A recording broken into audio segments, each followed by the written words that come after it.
Bismillah, assalamualaikum warahmatullahi wabarakatuh. Alhamdulillah wassalatu wassalamu ala rasulillah wa ala alihi washabihi mawalah wabat. Teman-teman yang dirahmati Allah Subhanahu wa taala, gimana kabarnya semuanya guys? Sehat? Oke. Di waktu yang berbahagia ini saya bersama kawan saya yaitu Debi Alfarisi ingin sedikit membahas atau sedikit mempresentasikan tentang salah satu kitab hadis yang ditulis oleh Imam Malik, yaitu kitab Al-Muwatta. Nah, sebelum kita membahas kitab Al-Muwatta itu sendiri, alangkah baiknya kita mengetahui latar belakang dan biografinya si penulis tersebut, yaitu adalah Imam Malik. Nah, kita masuk ke yang pertama, yaitu adalah latar belakang. Nah, sudah tidak dipungkiri lagi bahwa sumber hukum yang pertama dalam Islam itu adalah Quran. Tetapi selain itu ada pula al-hadis yang merupakan sumber hukum Islam yang kedua. Sehingga dianjurkan pula kita sebagai umat muslim untuk mempelajari sumber hukum yang kedua ini, yaitu adalah al-hadis. Karena apa? Karena meskipun Al-Quran telah berisi seluruh ilmu pengetahuan yang ada di bumi, tetapi keterbatasan manusialah yang menjadikan kita ini tidak mampu untuk menafsirkan keseluruhan isi Al-Quran tersebut. Maka itulah dibutuhkan sesuatu yang dapat membantu untuk menafsirkan Al-Quran, yaitu apa? Al-hadis. Yang juga al-hadis ini juga merupakan sumber hukum Islam yang kedua setelah Al-Quran ya. Nah, selain itu ya, ada salah satu kitab hadis yang akan kita bahas ini, yaitu adalah kitab Al-Muwatta ya. Kitab ini adalah kitab yang terkenal di masanya hingga sekarang ya. Kitab ini kan ditulis oleh Imam Malik ya, dan kitab ini juga merupakan kitab hadis pertama dalam sejarah keilmuan Islam yang sampai pada pandangan kita sekarang. Masya Allah ya. Oke. Kemudian selanjutnya kita akan sedikit membahas tentang biografinya Imam Malik ya. Imam Malik merupakan imam kedua dari keempat imam fikih yang terkenal di dalam Islam ya. Di antara keempat imam fikih ini, dia paling terkenal karena kota Madinah Al-Munawwarah, tempat di mana beliau tinggal, menjadi faktor paling dominan dalam mempromosikan dirinya dan mazhabnya. Itu faktor yang pertama. Kemudian faktor yang kedua, karena kedekatannya dia dengan Rasulullah SAW.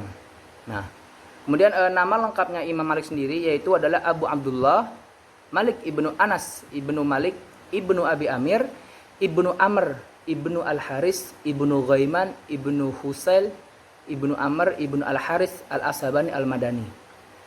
Itu nama aslinya Imam Malik. Kemudian kunyahnya yaitu adalah Abu Abdullah. Sedangkan lakopnya Al-Ashabani, Al-Madani, Al-Faqih, Al-Imam, Daur Al-Hijrah. Nah, dengan riwayat ini jelaslah bahwa Imam Malik adalah orang yang dari keturunan bangsa Arab, dari dusun Zu'asbah. Zu'asbah ini adalah sebuah dusun di kota Himyar ya, dari jajahan negeri Yaman. Kemudian Imam Malik ini dilahirkan di kota Madinah dari sepasang suami istri, yaitu adalah bapaknya sendiri bernama Anas bin Malik dan ibunya Imam Malik bernama Aliyah binti Suraik dari bangsa Arab Yaman ya. Tentang tahun kelahirannya terdapat banyak perbedaan ya dari kalangan para sejarawan. Ada yang mengatakan 90 Hijriah, ada yang mengatakan 93 Hijriah, ada yang mengatakan 94 Hijriah, dan ada pula yang menyatakan 97 Hijriah. Nah, kemudian dari mayoritas para sejarawan itu lebih condong menyatakan beliau ini lahir pada tahun 93 Hijriah, yaitu pada pemerintahan Al-Walid bin Abdul Malik Al-Umawi, yaitu pada tahun 86 Hijriah atau 705 Masehi sampai tahun 96 Hijriah tahun 715 Masehi. Itu pada khalifah ke-6 dinasti Umayyah. Selanjutnya ayahnya Imam Malik yaitu Anas bin Malik ya. Itu bukan Anas bin Malik yang pernah menjadi sahabat dan pelayan Nabi sallallahu alaihi wasallam. Bukan. Kalau Anas bin Malik yang di sahabat Nabi itu adalah nama aslinya Anas bin Malik bin Nadar bin Damdan bin Zaid Al-Ansari Al-Khazraj. Itu Anas bin Malik yang sahabat Nabi. Nah, ada pun Anas bin Malik ini yang ayah Imam Malik itu nama aslinya adalah Anas bin Malik bin Abi Amir bin Amr Al-Haris bin Sa'ad bin Auf bin Ad bin Adi bin Malik bin Yazid. Nah, itu adalah Anas tadi bapaknya Imam Malik. yaitu adalah termasuk seorang tabi'in, yaitu seorang muslim yang hidup setelah sahabat Nabi dan termasuk daripada sahabat Nabi ialah Abu Amir, yaitu kakeknya beliau. Jadi bapaknya tabi'in, kakeknya yaitu adalah termasuk daripada sahabat Nabi gitu. Nah, kemudian ayah kakeknya yaitu Abu Amir adalah seorang sahabat Nabi yang selalu ikut berperang kepada Rasulullah SAW, kecuali pada perang Badar ya. Sedangkan Malik bin Abi Amir, yaitu kakeknya Imam Malik Pas, adalah seorang ulama besar tabi'in. Ia adalah salah satu dari mereka yang menulis mushaf pada zaman Utsman bin Affan. Termasuk juga kakeknya Imam Malik ini termasuk salah seorang yang mengantarkan jenazah Utsman bin Affan di pencemaran terakhirnya. Nah, kemudian Imam Malik juga termasuk ulama dua zaman. Kenapa disebut ulama dua zaman? Karena Imam Malik ini lahir pada zaman Bani Umayyah, tepatnya pada zaman pemerintah Al-Walid Abdul Malik. Dan kemudian Imam Malik ini meninggal pada zaman Bani Abbasiyah, tepatnya pada zaman Harun ar-Rasyid. Jadi ini Imam Malik ini sempat merasakan pada pemerintahan Umayyah selama 40 tahun dan sempat merasakan di masa pemerintahan Bani Abbasiyah selama 46 tahun. Nah, semasa hidupnya Imam Malik ini dapat mengalami dua corak pemerintahan. Ya tadi, karena dia merasakan di dua zaman, dia juga merasakan di dua corak pemerintahan. Yaitu pemerintahan Bani Umayyah dan pemerintahan Bani Abbasiyah, yang dimana terjadi perselisihan hebat di antara dua pemerintahan tersebut. Nah, di masa itulah pengaruh-pengaruh ilmu pengetahuan Arab, Persia dan Hindi atau India tumbuh dengan subur di kalangan masyarakat saat itu. Nah, ia juga dapat melihat perselisihan antara pro Abbasiyah dan pro Awaliyin dan orang-orang Khawarij. Juga ia juga melihat perselisihan antara golongan Syiah dan golongan Ahlussunnah dan orang-orang Khawarij. Itu. Kemudian Imam Malik menikah dengan seorang hamba, ya, seorang hamba sahih yang melahirkan 3 anak laki-laki, yaitu Muhammad Abdullah, Hamad dan Yahya, dan 1 orang anak perempuan, yaitu Fatimah. Ia mendapatkan julukan al-Mu'minin. Nah, Fatimah ini termasuk diantara anak-anaknya yang dengan tekun mempelajari dan hafal dengan baik kitab Al-Muwatta. Sebagaimana tahun kelahirannya. Ada beberapa versi tentang waktu meninggalnya Imam Malik. Ya, ada berpendapat pada tanggal 11, ada tanggal 12, ada yang tanggal 13, 14 bulan Rajab. Tapi tahunnya tahun 179 Hijriah. Dan ada pula yang berpendapat pada 12 Rabiul Awal tahun 179 Hijriah. Kemudian di antara pandangan yang paling banyak diikuti adalah pendapatnya Qot al-Fadil, yang menyatakan bahwa Imam Malik meninggal pada hari Ahad tanggal 12 Rabiul Awal tahun 179 Hijriah dalam usianya 86 tahun. Ya, kemudian Imam Malik dikebumikan atau dikuburkan di kuburan Baqi. Gitu. Itu dari sejarahnya Imam Malik ya. Lanjut kita masuk ke kepribadiannya Imam Malik. Ya. Yang pertama itulah fisiknya Imam Malik ya. Nah, kalau dari ciri-ciri fisiknya Imam Malik yang dijelaskan di dalam sejarah, Imam Malik ini kalau dari segi fisik itu, Imam Malik itu seorang yang berpostur tinggi, energi, gagah, berkemauan besar, kepalanya agak botak, kedua matanya lebar dan tajam pandangannya. Kemudian Imam Malik juga memiliki kulit putih kemerah-merahan, berwajah tampan, simpatik, hidungnya mancung, berjenggot lebat. Singkatnya, Imam Malik ini adalah seorang yang berpostur tinggi besar, dadanya lapang, berpenampilan rapi dan pakaiannya serba bagus dan modern. Ubannya dibiarkan putih tanpa bersemir, kumisnya selalu dipotong rapi tanpa dicukur habis dan tidak pula dibiarkan panjang. Totalitasnya dia adalah seorang pria ideal. Itu dari ciri-ciri fisiknya Imam Malik ya. Jadi Imam Malik itu termasuk dari orang-orang yang memiliki pria ideal lah, karena dari ciri-ciri fisiknya yang sangat bagus. Dari sifat-sifatnya. Jadi Imam Malik ini memiliki sifat-sifat yang sangat bagus yang patut kita contoh sebenarnya. Ya, bukan sebenarnya tapi harus kita contoh. Karena dari seorang Imam Malik ini memiliki sifat yang lemah lembut, sopan santun, berbudi luhur, dermawan, mengasihi orang yang fakir, suka memberi bantuan kepada orang yang memerlukan, suka menjenguk orang sakit, dan suka mengantarkan jenazah. Dan di sisi lain, beliau juga seorang yang sangat pendiam dan tidak suka membual, ya, tidak suka membual omong kosong gitu, nggak banyak omong gitu. Jadi kalau bicara dipilih-pilih, falakul khairan au liyasmut. Ya, jadi mana yang perlu dan mana yang berguna untuk menjauhkan diri dari berbagai macam perbuatan yang tidak ada gunanya. Kemudian ia juga seorang yang pemberani dan teguh pendirian. Itu yang kedua ya, tadi sifat-sifat Imam Malik. Kemudian yang ketiga itulah keunggulan Imam Malik. Nah, Imam Malik ini memiliki banyak keunggulan. Yang pertama, ya, yang ditulis dalam sejarah itu ada dua. Yang pertama yaitu sebagai ahli hadis, dan yang kedua sebagai mufti dan mustanbit, ya, yaitu adalah keunggulan dan kepandaian Imam Malik tentang ilmu hadis dapat kita ketahui melalui pengakuan dari para ilmu hadis. Jadi yang pertama itu dari Imam Muhammad bin Idris Asy-Syafi'i, itu dari Imam Syafi'i sendiri.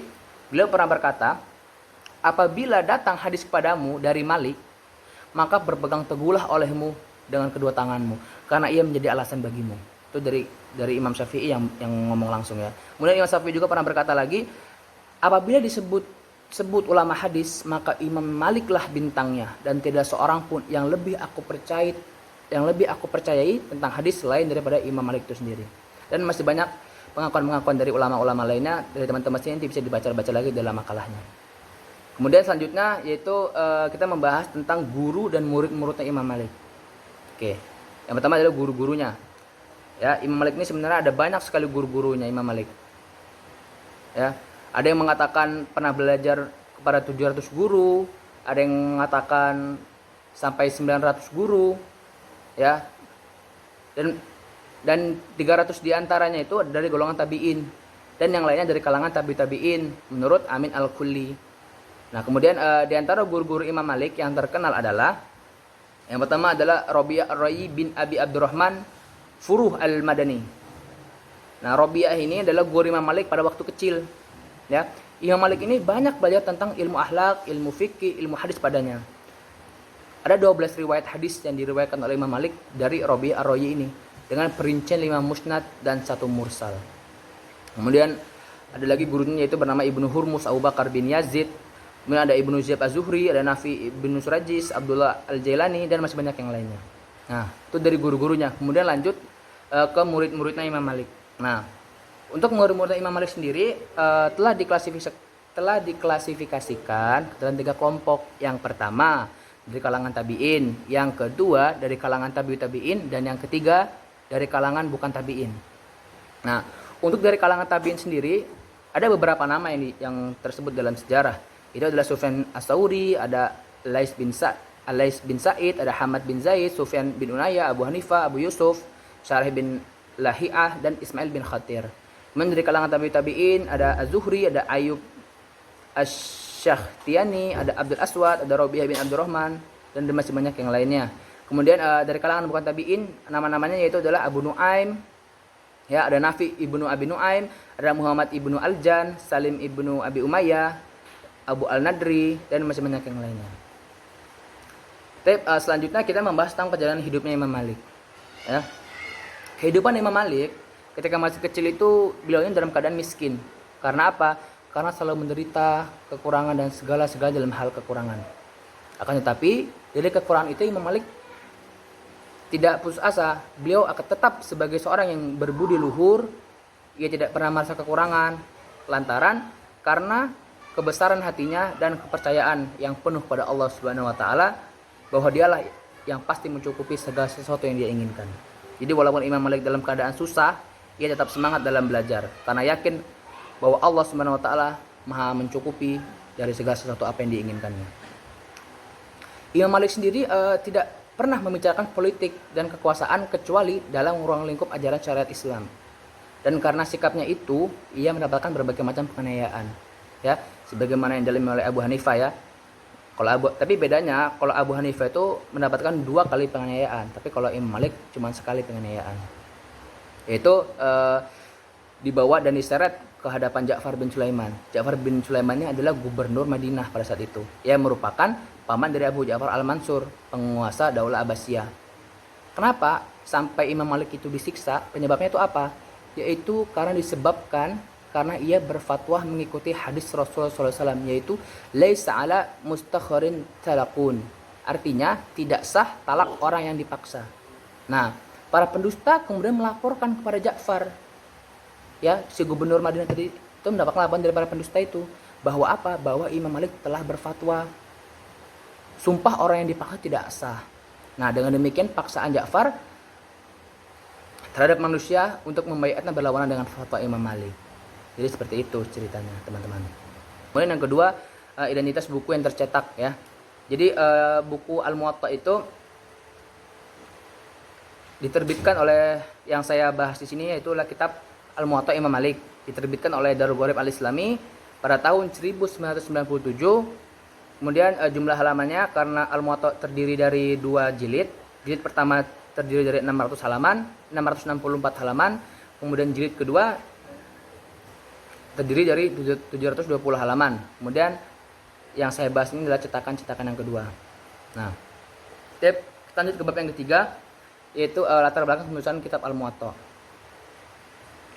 Nah, latar belakang ide penyusunan dari penamaan kitab, yaitu dari beberapa persoalan. Yang pertama-tama itu sudah timbul dalam Islam adalah dalam bidang politik dan bukan dalam bidang teologi. Tetapi persoalan politik ini segera meningkat menjadi persoalan teologi.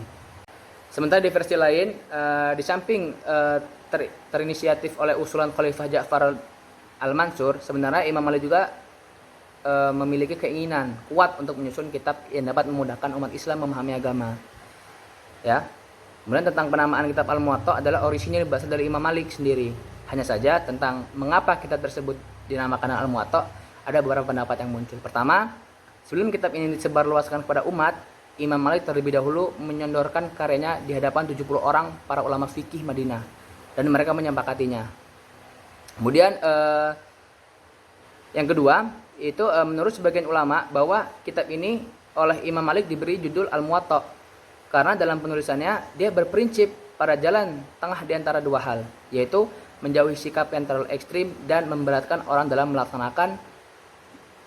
melaksanakannya, dan sikap yang terlalu toleran yang membuat orang cenderung melakukan amal-amalan yang mudah sehingga membuat orang mengumpangkan urusan agama. Kemudian yang ketiga, riwayat lain juga mengatakan bahwa Imam Malik hendak mengarang kitabnya. Beliau berpikir dengan apa yang ia namakan dalam kitabnya yang akan dikarang. Dan ia berkata, aku tidur dan aku bermimpi bertemu dengan Rasulullah SAW. Beliau berkata kepadaku, ilmu ini dipersiapkan untuk manusia. Maka ia beri kitabnya dengan Al-Muwatta, yang berarti Al-Muhayyah, itu yang dipersiapkan. Jadi itu alasan mengapa kitab Al-Muwatta ditulis. Kemudian metode penyusunan kitabnya berdasarkan model penyusunan kitab hadis yang telah dijelaskan di atas. Kitab Al-Muwatta termasuk kitab model penyusunan kitab sunan, yaitu Abwab Al-Fiqhiyah. Nah, dari segi kandungan kedua kitab ini sama, namun ada sedikit perbedaan antara keduanya. Nah, kalau kitab sunan ini cuman menyantumkan hadis marfu. Kalaupun ada hadis mauquf hanya sedikit sekali. Nah, berbeda dengan kitab Al-Muwatta. Kalau kitab Al-Muwatta yaitu terdiri dari hadis marfu, mauquf dan maqtu dengan kualitas hadis yang beragam juga. Ada yang sahih, ada yang hasan, ada yang dhaif. Tapi mungkin dari saya, selanjutnya akan dijelaskan oleh kawan saya. Baiklah, saya akan melanjutkan penjelasan dari saudara saya, Akbar Halim. Kita masuk ke dalam bab keempat, yaitu jumlah hadis dan kualitas hadis. Kitab Al-Muwatta pertama kali dicetak pada masa Khalifah Al-Mahdi, yaitu Khalifah kedua pada dinasti Abbasiyah, dan diperbanyak menjadi lebih dari 20 naskah pada masa Khalifah Harun Al-Rashid, yaitu Khalifah keempat dinasti Abbasiyah. Selanjutnya dicetak lagi menjadi 80 naskah yang semuanya riwayat dari Imam Malik. Kitab Al-Muwatta yang dikaji oleh penulis sekarang terdiri dari 2 jilid dengan warna kombinasi coklat dan merah. Kitab ini ditahqiq oleh Muhammad Fuad Abdul Baqi, diterbitkan oleh Dar Kutub Ilmiah Lubnan tanpa tahun penerbit.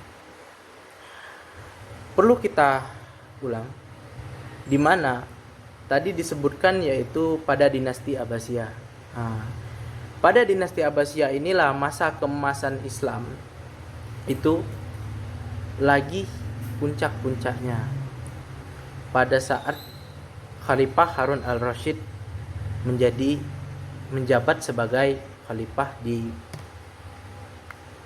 Kekhalifahan Abbasiyah, yang dimana di sana ulama-ulama, cendekiawan, ilmuwan banyak yang terbentuk pada dinasti Abbasiyah ini.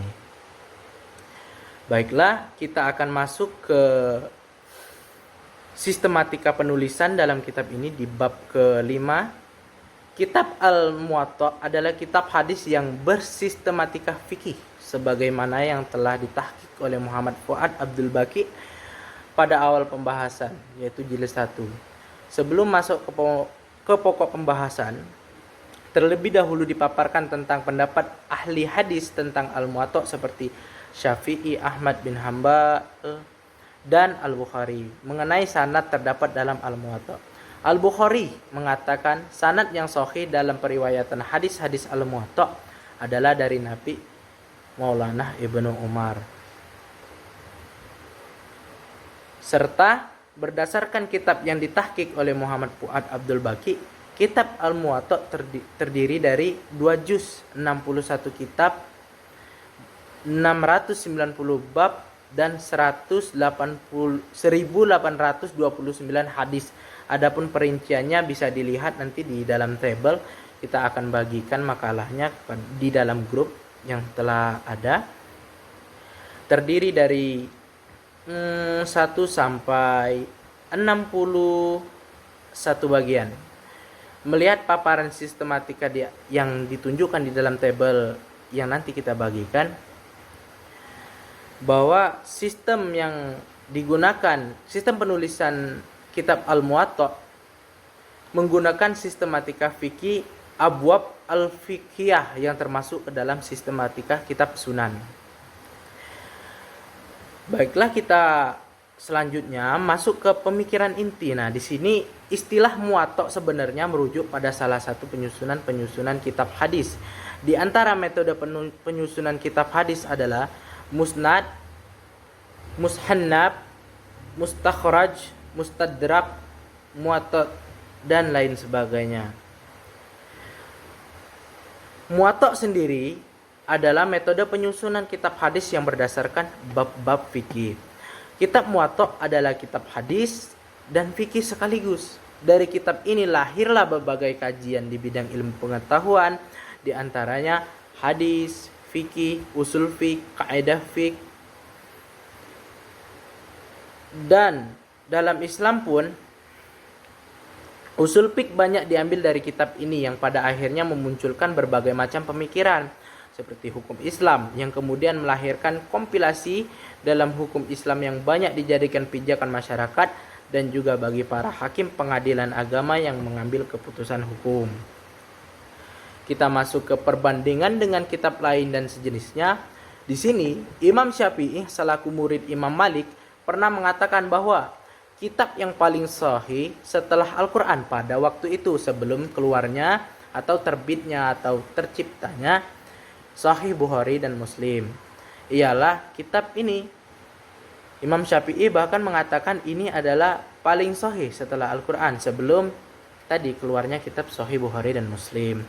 Istilah Muwatta sebenarnya merujuk kepada salah satu cara penyusunan tadi yang telah dijelaskan sebelumnya. Ada cerita yang menarik di sini yang kita kutip dari kitab Tadrib Ar-Rawi, syarah dari kitab Al-Taqrib An-Nawawi. Jadi kitab yang disusun dengan metode Muwatta tidaklah sedikit. Sebut saja ada kitab Muwatta karya Ibnu Abi Dzib Muhammad bin Abdul Ar-Rahman Al-Madani. Ada juga kitab Al-Muwatta karya Abu Muhammad Abdullah bin Muhammad Al-Marwazi yang dikenal Abadan. Pada saat Imam Malik mengarang kitab Al-Muwatta, beliau ditanya oleh seseorang perihal apa faedah dari pengarangan kitab tersebut. Padahal waktu itu sudah banyak kitab-kitab Al-Muwatta yang telah dikarang. Sontak Imam Malik pun menjawab, sesuatu yang karena Allah maka akan kekal. Hingga akhirnya kitab Al-Muwatta Imam Malik hingga kini masih dikenal dan dipelajari di lembaga-lembaga pendidikan. Meskipun kitab ini tidak sebesar kitab Al-Muwatta yang lain, tetapi kitab ini memberikan manfaat pada para pencari ilmu, khususnya mereka yang ingin mempelajari hadis-hadis Nabi. Kita masuk ke keistimewaan dan kekurangan kitab Al-Muwatta. Yang kami dapatkan di sini, kitab Al-Muwatta yang ditulis oleh Imam Malik merupakan kitab hadis tertulis pertama yang dibukukan. Dan semua buatan makhluk di samping memiliki istimewaan sendiri, pasti juga memiliki kekurangan. Jadi hal yang seperti itu juga berlaku pada kitab Al-Muwatta. Adapun keistimewaan dari kitab Al-Muwatta adalah satu, banyak ulama yang mengakui bahwa Muwatta adalah kitab hadis pertama yang berisi hadis-hadis sahih. Dua, kitab hadis yang juga dapat dikatakan kitab fikih karena bersistematika fikih. Tiga, metode yang dipakai adalah metode pembukuan hadis berdasarkan klarifikasi hukum Islam dengan mencantumkan hadis yang berasal dari Nabi, berasal dari sahabat, dan berasal dari tabi'in, ijma' ahlul Madinah, dan pendapat Imam Malik. Empat, seluruh hadis yang diriwayatkan Imam Malik adalah sahih. Sebagian ulama berpendapat bahwa Al-Muwatta lebih dari sahih dari Sunan Ibnu Majah atau bahkan menempati peringkat pertama dalam hal kesahihan setelah Sahih Bukhari dan Sahih Muslim. Kemunculan Al-Muwatta merupakan sebuah kemajuan dalam bidang hadis. Adapun kekurangan di dalam kitab ini ialah dalam menuliskan kitabnya, Imam Malik sering menuliskan peristiwa yang terjadi saat kitab ini ditulis. Hadis dalam kitab ini tidak semuanya sahih, namun terdapat pula hadis dhaif di dalamnya. Hadis-hadis yang terdapat di dalamnya banyak yang tidak bersambung sanadnya, bahkan ada yang terputus. Baiklah, adapun kesimpulan, sumber hukum Islam yang pertama dalam Al-Quran,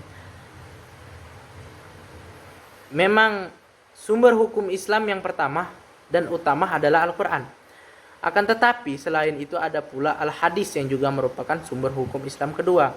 Salah satu kitab hadis yang terkenal di masanya hingga saat ini adalah Al-Muwatta yang dituliskan oleh Imam Malik, yang merupakan kitab hadis pertama dalam sejarah keilmuan Islam yang sampai pada pandangan mata kita saat ini. Imam Malik salah satu ulama hadis yang tersohor dari kota Madinah yang bernama lengkap Abu Abdillah Malik ibnu Anas ibnu Malik ibnu Amir al-Asbahi al-Madani, yang mungkin sudah dijelaskan oleh teman saya Akbar pada biografi di awal tadi. Dia lahir pada tahun 1700 Hijriah. Dia lahir pada tahun 95 Hijriah, sorry. Salah. Dan dia wafat pada tahun 179 Hijriah. Di tahun tanah kelahirannya yaitu kota Madinah, dia merupakan imam Hijaz, bahkan imamnya manusia dalam bidang fikih dan hadis. Kemudian mengenai penamaan kitab Muwatta sendiri, Imam Sayyuti melalui riwayat dari Imam Malik sendiri mengatakan, telah aku perlihatkan kitabku ini pada 70 ulama ahli fikih Madinah dan masing-masing dari mereka menyetujuinya. Maka aku namakan kitab ini dengan nama Al-Muwatta. Kitab Al-Muwatta ditulis dengan sistematika fikih yang telah kita jelaskan di awal tadi. Mungkin ini saja yang bisa saya jelaskan. Adapun ya lebih dan kurangnya saya mohon maaf. Adapun kurangnya itu memang dari saya atau kesalahannya itu memang dari saya. Adapun memang ada kebenarannya itu dari Allah Subhanahu wa taala. Wabillahi taufiq wal hidayah. Wassalamualaikum warahmatullahi wabarakatuh. Terima kasih.